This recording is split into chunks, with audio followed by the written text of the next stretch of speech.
How many of you are the kind of person who gets a new book, like if you've gone on holiday recently, got a book, and turns straight to the back to find out how it ends?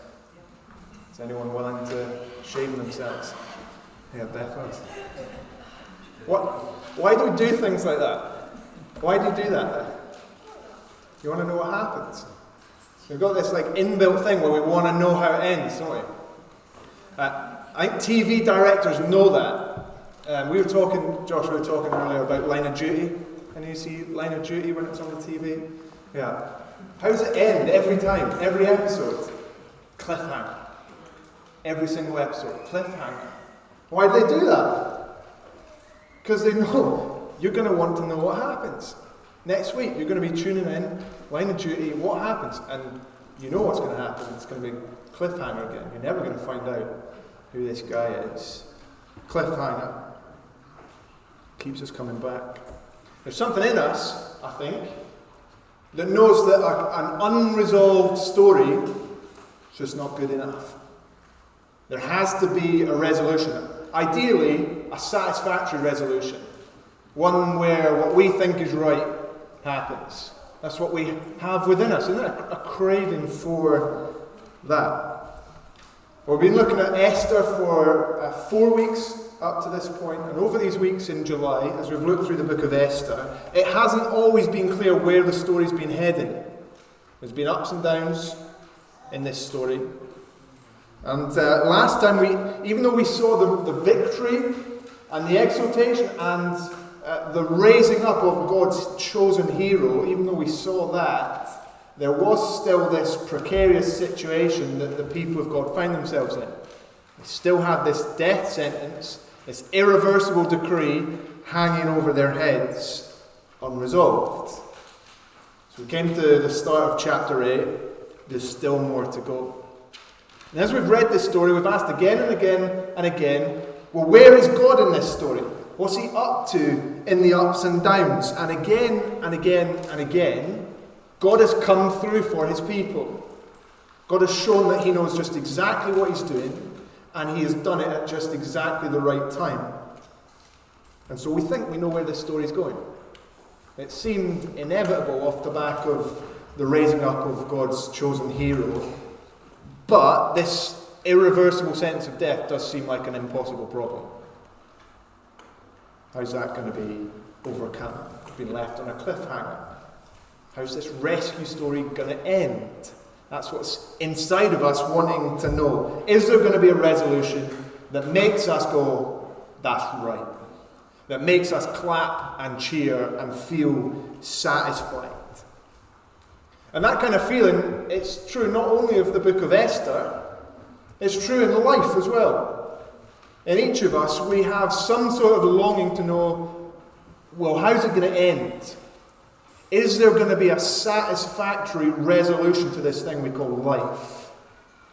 How's it going to finish? And I think the final section of Esther is going to help us answer that question. So if you've got your Bible, we're in Esther chapter 8. The end of this book is all about the rescue of God's people. We're picking up in verse 3. Esther 8, verse 3. Esther again pleaded with the king, falling down at his feet and weeping. She begged him to put to an end the evil plan of Haman the Agagite, which he had devised against the Jews. Then the king extended the gold scepter to Esther. Remember, that means she's found favour in his sight. And she arose and stood before him. If it pleases the king, she said, and if he regards me with favour and thinks it is the right thing to do, and if he's pleased with me, let an order be written overruling the dispatches that Haman, son of Hammedatha the Agagite, devised and wrote to destroy the Jews in all the king's provinces. For how can I bear to see disaster fall on my people? How can I bear to see the destruction of my family?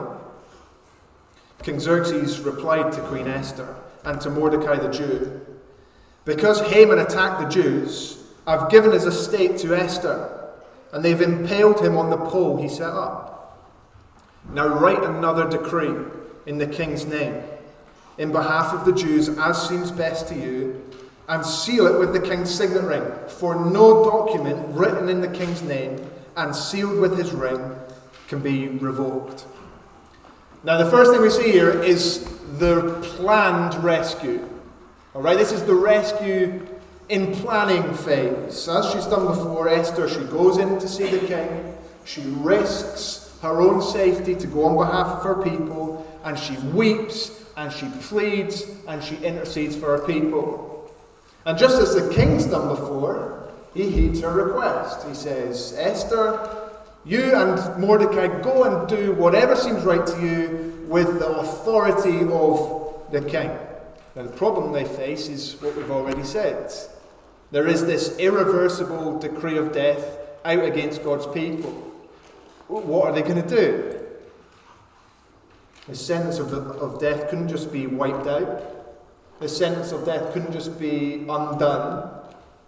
So Mordecai comes up with a plan. And his words get drafted up into this decree that is then sent out all across the empire as an announcement. Verse 9. At once the royal secretaries were summoned on the 23rd day of the 3rd month, the month of Sivan. If you're some sort of Hebrew scholar, you can tell me how that's meant to be said. Don't know. They wrote out all Mordecai's orders to the Jews and to the satraps, governors and nobles of the 127 provinces stretching from India to Kush. These orders were written in the script of each province and the language of each people, and also to the Jews in their own script and language. Mordecai wrote in the name of King Xerxes, sealed the dispatches with the king's signet ring, and sent them by mounted couriers who rode fast horses especially bred for the king. The king's edict granted the Jews in every city the right to assemble and protect themselves, to destroy, kill, and annihilate the armed men of any nationality or province who might attack them and their women and children, and to plunder the property of their enemies. The day appointed for the Jews to do this in all the provinces of King Xerxes was the 13th day of the 12th month, the month of Adar. A copy of the text of the edict was to be issued as law in every province and made known to the people of every nationality, so that the Jews would be ready on that day to avenge themselves on their enemies. The couriers riding the royal horses went out, spurred on by the king's command, and the edict was issued in the citadel of Susa. When Mordecai left the king's presence, he was wearing royal garments of blue and white, a large crown of gold, and a purple robe of fine linen. And the city of Susa held a joyous celebration. For the Jews, it was a time of happiness and joy, gladness and honour. In every province and in every city to which the edict of the king came, there was joy and gladness among the Jews, with feasting and celebrating. And many people of other nationalities became Jews because fear of the Jews had seized them. The law couldn't be undone, but another law could be issued. A new edict goes out across the empire. The Jews are to gather on this day, and they are to defend themselves against any of their enemies who come to destroy, to kill, and to annihilate them. They're to do exactly to their enemies as their enemies wish to do to them. The decree of death couldn't just be removed. And it's a reminder to us this afternoon that there is a decree of death, as we said a couple of weeks ago, that rightly stands against us on account of our sin. And it's a decree of death that can't just be removed. It's a decree that is against sin because of its seriousness, and because of its offensiveness, and because of its filthiness in the sight of a holy God. It can't just be ignored. It can't just be forgotten. God upholds perfect justice. But because God is full of mercy, he has issued another decree. He's a God who has planned and agreed with his Son before the foundations of the earth that there would be another decree. A decree of rescue. A message of good news that would be announced to the world. It's an offer of rescue offered far and wide to anyone who would receive it. It's an offer that Jesus, God the Son, would come into the world and would die the death that our sin deserves. Now, how does the eternal God, the undying God, die? How does the everlasting and eternal God take on flesh and become a man? I don't know. I don't know the answer to that question. But he did it. It's what we see played out over the pages of history. And though I don't understand it, it is an impossible solution to an impossible problem.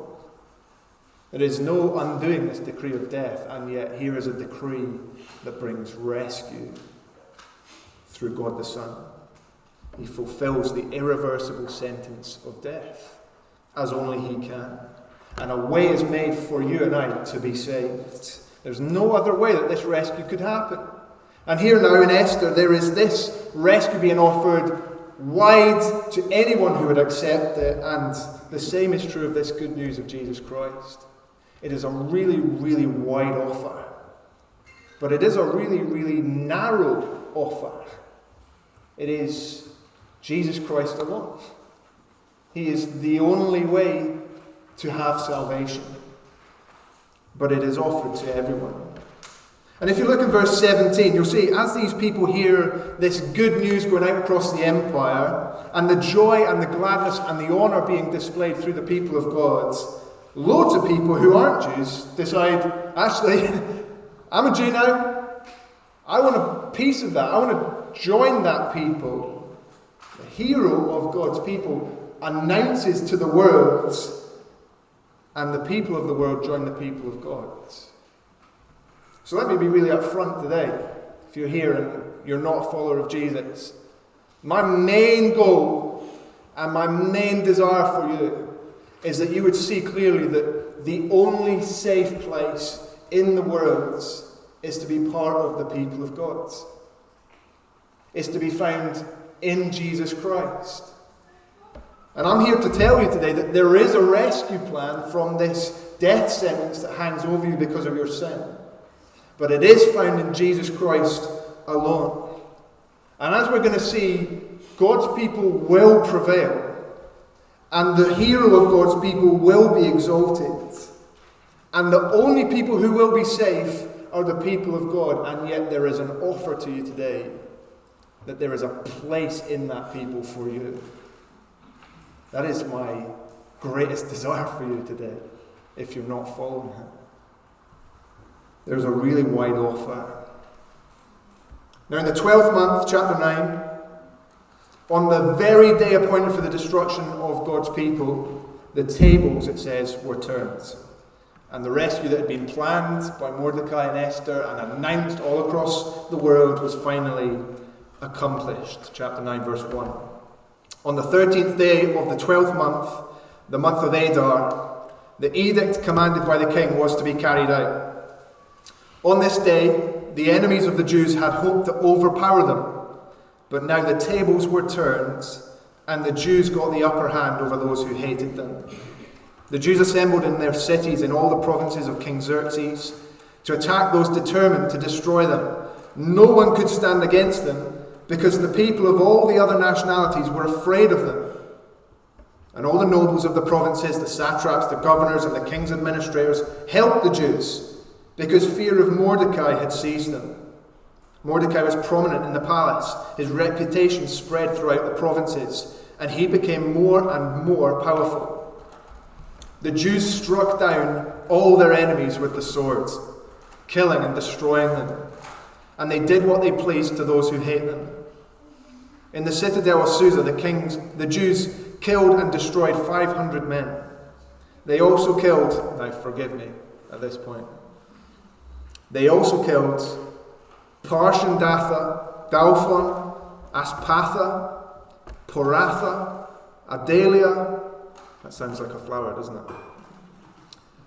Aradai, and Vayatha, the 10 sons of Haman, son of Hammedatha, the enemy of the Jews. But they did not lay their hands on the plunder. The number of those killed in the citadel of Susa was reported to the king that same day. The king said to Queen Esther, "The Jews have killed and destroyed 500 men and the 10 sons of Haman in the citadel of Susa. What have they done in the rest of the king's provinces?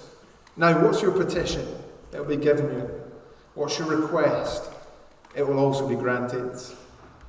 "If it pleases the king," Esther answered, "give the Jews in Susa permission to carry out this day's edict tomorrow also, and let Haman's 10 sons be impaled on poles." She's a fierce woman, Esther, isn't she? So the king commanded that this be done. An edict was issued in Susa, and they impaled the 10 sons of Haman. The Jews in Susa came together on the 14th day of the month of Adar, and they put to death in Susa 300 men, but they did not lay hands on their plunder. Meanwhile, the remainder of the Jews who were in the king's provinces also assembled to protect themselves and get relief from their enemies. They killed 75,000 of them, but did not lay their hands on the plunder. This happened on the 13th day of the month of Adar, and on the 14th they rested and made it a day of feasting and joy. The Jews in Susa, however, had assembled on the 13th and 14th, and then on the 15th day they rested and made it a day of feasting and joy. That is why rural Jews, those living in the villages, observed the 14th day of the month of Adar as a day of joy and feasting, and a day for giving presents to each other. Long story short, God's people have victory over their enemies. That's what happens. They struck down 500 men in Susa alone in one day. All of the enemy of God's people, Haman, all of his sons are taken out. Now the point isn't that we should go and do likewise. So the point is not that we need to get tooled up and go and deal with everybody who doesn't like Jesus. That's not the point. The point is, God has won the victory, and the victory has come to his people. That's the point. We're supposed to cheer at this slightly gruesome scene. You're supposed to cheer as if your favourite football team has just won the cup, all right? Or like a glorified friendly if you're a Liverpool fan, like yesterday. You're supposed to cheer. This is victory, okay? And to complete the defeat of their enemies in Susa, there's an extra day granted when they can further put their enemies to the sword. Mourning is exchanged for joy. What looked like defeat is exchanged for victory. Death for God's people that seemed to be coming is exchanged for life. The tables are turned. That's what it says. The tables are turned. And in many ways, it's a really satisfying end to the story, isn't it? It's sobering in many ways, but it is satisfying. It is victory for God's people. It is destruction for the people who evilly set out against them. And having watched for so long the seemingly precarious situation of God's people in this book of Esther, it's satisfying to see things kind of sorted out. The loose ends are tied up. Nothing is left out of place. There is justice done. It's satisfying. And we reach the end of this book seeing very clearly that God is in control. That right through this book, God has been in control, though in the background, but he has been in control and he knows exactly what he's doing. And he knows exactly where things are going. The day that was set by chance, according to the lots that Haman cast, these poor, that day God was over. Even though it was Haman's evil plan, God was over it. And that day becomes a day when judgment is finally meted out and when rescue comes to God's people. There are no mistakes. It was carefully planned and it was perfectly and precisely accomplished. And so if you're here today and you don't know this Jesus, and you're here maybe for the first time, maybe for the 100th time, and you're not following him, there is no more important question for you to answer right in this very moment than, am I part of that people? Which side do I find myself on? Am I following that Jesus who has been set up as a hero for God's people? There is no more important question we can ask.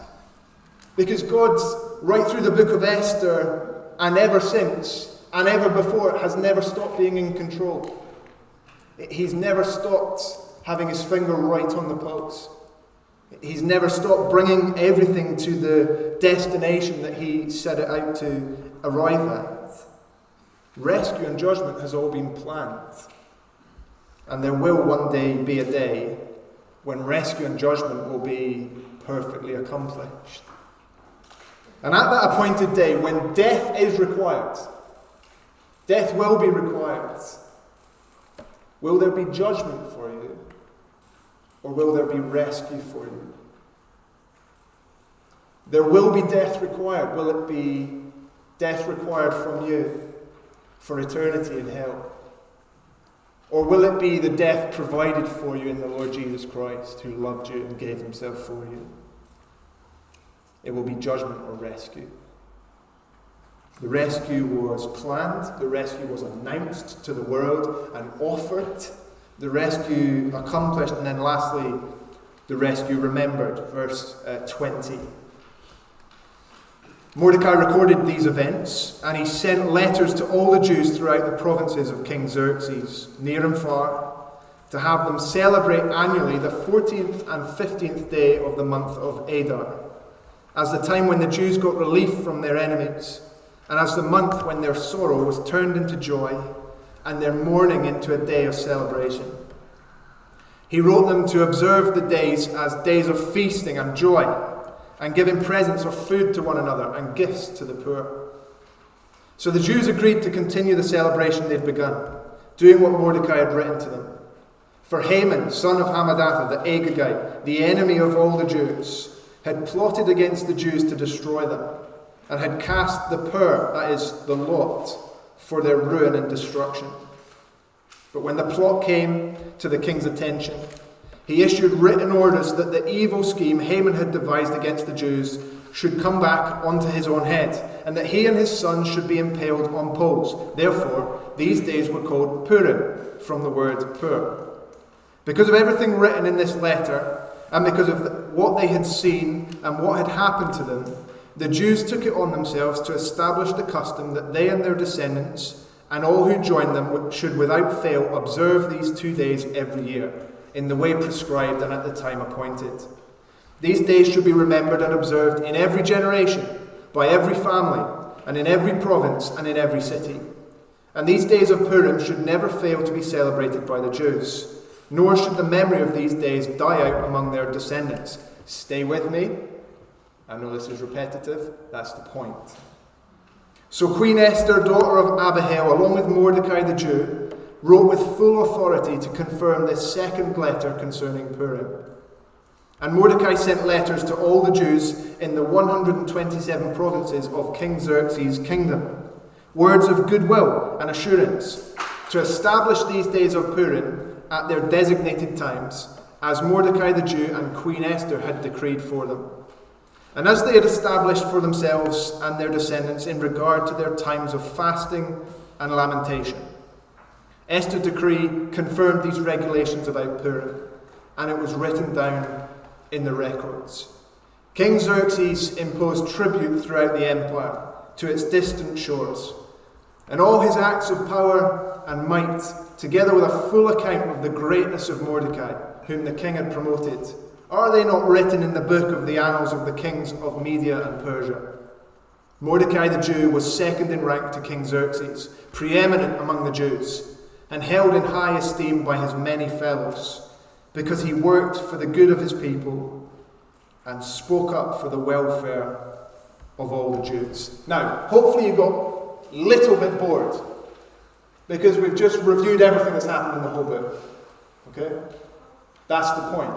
One of the main reasons this book of Esther was recorded was so that the Jews would know in days to come, why do we celebrate that thing called Purim once a year? This is why. It is a feast to be celebrated. They were to take time to remember. They were to remember the way that God had rescued them from destruction. They were to remember the way that God had provided a rescuer from the destruction that was coming to them. They were to remember that that rescuer was one who sought the welfare of his people and spoke peace to all his people. To remember that the victory of God's chosen man brings rescue to God's people. Why did they need a feast to remember? Once a year, every year. Because we forget. We forget really quickly, don't we? The kingdom of the world remained. Notice King Xerxes didn't disappear by the end of this book. It remained. They remained living in the kingdom of the world. The rescue of the people of God from the evil Haman, the Agagite, that was secured. But they went on living in this kingdom. Things could go sour again, couldn't they? Things could go wrong again. Is it really rescue? That's what the people would ask. Could not another Haman just pop up somewhere? And in fact, yes, he would. Again and again, even to this day. There are enemies of God's people. People who seek their destruction. In remembering, though, this rescue from the hand of Haman, these believers were strengthened by God's deliverance in the past and pointed forward to a deliverance in the future, one that will last, one that won't have a sell-by date on it. And in remembering Mordecai and Esther, the people were pointing forward to a hero, a deliverer, a rescuer who would come and who wouldn't just save his people from Haman, but who would save his people for eternity, who would be their king forever and ever and ever, who would outlast King Xerxes by ages to come. And it's this good news that their remembrance feast pointed to, that we too must remember when we gather together and when we meet together and when we speak to one another in our homes. It is this good news of Jesus Christ, the deliverer, the rescuer, that they looked forward to, that we now look back on. It's this rescue that as we continue to live in the kingdom of the world must never, ever, ever stop speaking to one another about. We will never tire of speaking the gospel to one another. It is our greatest need. We need to be reminded. Because we haven't yet reached the end. And living here in the midst of the story, we can really quickly find ourselves asking all over again, God, where are you? Where are you in what I'm going through in my life? And so remembering the rescue that God planned carefully and that God announced across the world and continues to do, and that God accomplished in the person of his Son, the Lord Jesus Christ, and that he is going to bring to fruition and completion at the day of Christ Jesus. Remembering that rescue, it drastically changes the way we look out at this world, both past, present, and future. It changes the way we view our own past. If we put on this kind of gospel glasses, it helps us to view our own past with a sense of peace that we may never have had before. Whether it be the trauma that you suffered in your past, or the harm that you yourself have done, or whether it be the losses that you've experienced in your life.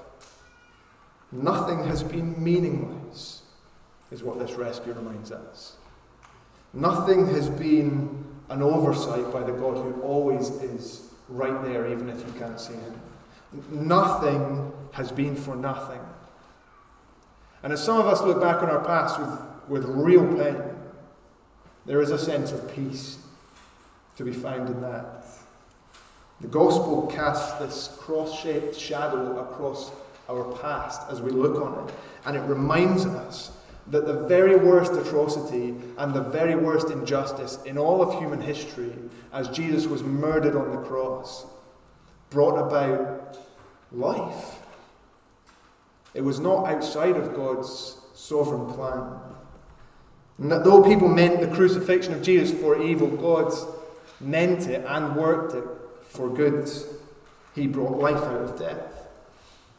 And that same cross-shaped shadow that falls across our past as we look back on it contains the silhouette a Saviour who, in all of the hurts of our life, understands and is able to sympathize with all of our weaknesses and our struggles and our suffering. Yet because he did not sin, he is able to save us to the uttermost. As we look back on our past with gospel glasses, we can see God's work in hand behind everything that happens. And that is hard to understand. And that is hard to believe. But as we look back at the gospel, we see the way that God can be unseen and yet in control. Not in the forefront and yet active. Even when it's hard to see, the gospel assures us God is there. Remembering the rescue also helps us as we look out at the kingdom of the world that we continue to live in. It still looks like a powerful kingdom, doesn't it? But it reminds us that God is ultimately the only one in control. It still looks like a strong kingdom, and God's people look a little bit pathetic. But the gospel reminds us that only God's people will ultimately prevail. Sometimes it seems like this world is never ending, and if you're young, it feels like this life goes on and on and on and on and on forever. But it doesn't. It is ultimately not going to last. This life is a mist that appears for a little time, and then it's over. And there is a day coming when judgment and rescue will be accomplished. And so what should our attitude to the world be if we're Christians as we live today in this kingdom of the world? It shouldn't be, as we said, to go and get some swords and go and kill everyone in Graceland. That's not what we should do. It shouldn't be, you'll get what's coming to you for the way you've treated me. We follow Jesus, who said, love your enemies. Pray for those who persecute you. And those who look at this world with gospel glasses know that we have been forgiven much, and so we ought to love much. And when we look at the world with gospel glasses, we realize the weight of our own sin and the weight of the death sentence that used to hang over us. And then we are fueled with passion to see people who stand today condemned, rescued. And when we look at this world, having received the joy and the relief and the satisfaction that comes through the gospel, we ought to want others to meet that rescuer who came to seek and to save and to lay down his life in our place. That ought to be our attitude as we live in this world. And then finally, remembering the rescue helps us as we look to the future. The future seems so uncertain often, doesn't it? As we remember the gospel, actually, putting gospel glasses on is a bit like turning to the end of the book, like Beth. We know how it is going to end. We know how things are going to be brought to a conclusion. We don't know everything that will happen, but we know how it will end. We know that everything in the end will be put right. God's people will prevail. There will be no loose ends. This isn't a God that you can get one over on. This isn't a God that you can trick. There will be no wrongdoing nor evil that will go unpunished. And so we need to remember that the victory of Jesus in living and in dying and in rising from the dead and in being exalted into heaven makes future salvation for his people sure and certain. We are people with a certain hope of future glory. That is who you are if you're a follower of Jesus. Which means we, like these people in the book of Esther, can live lives of joy and gladness and sober celebration. Because there's work to do. Sober celebration. As we wait with confidence for the end that we know is coming.